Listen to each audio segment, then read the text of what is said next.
Moral kung sino nasaktan.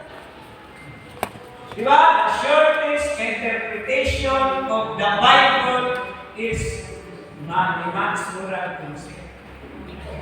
With all my mind, my heart, and my soul, before God and for the world, I pledge my loyalty to Master. For those who are pledging ang imong champion. Isa yung pledge. Tampa na. Tapos kung yung champion, nagsimba ka sa espiritu mo kamaturan. Mahigong kang sa maayo.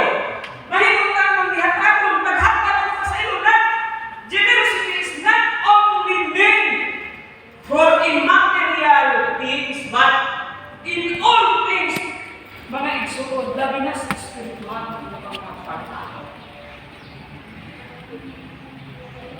Ayaw ipinipin ko galing ang pagpapakala ko sa iyo kung hihigda na igsuod. What?